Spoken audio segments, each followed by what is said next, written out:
Greater than 1 ఉన్నప్పుడు దాన్ని periodic అంటాను.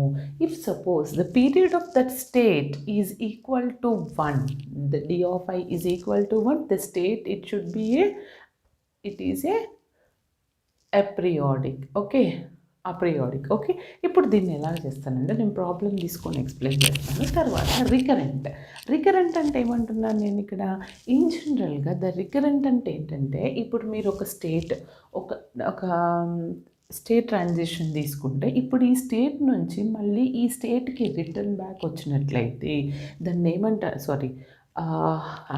రిటర్న్ బ్యాక్ వచ్చినట్లయితే నేను దాన్ని రికరెంట్ అంటాను, రికరెంట్ స్టేట్ అంటాను. ట్రాన్సియంట్ స్టేట్ అంటే ఏంటంటే it is not come back. ఇప్పుడు ఇక్కడ 1 నుంచి 2కి వెళ్తుంది, కానీ మళ్ళీ 2 నుంచి 1కి వస్తుందా, రావట్లేదు. దాన్ని నేను ఏమంటాను, ట్రాన్సియంట్ స్టేట్ అని.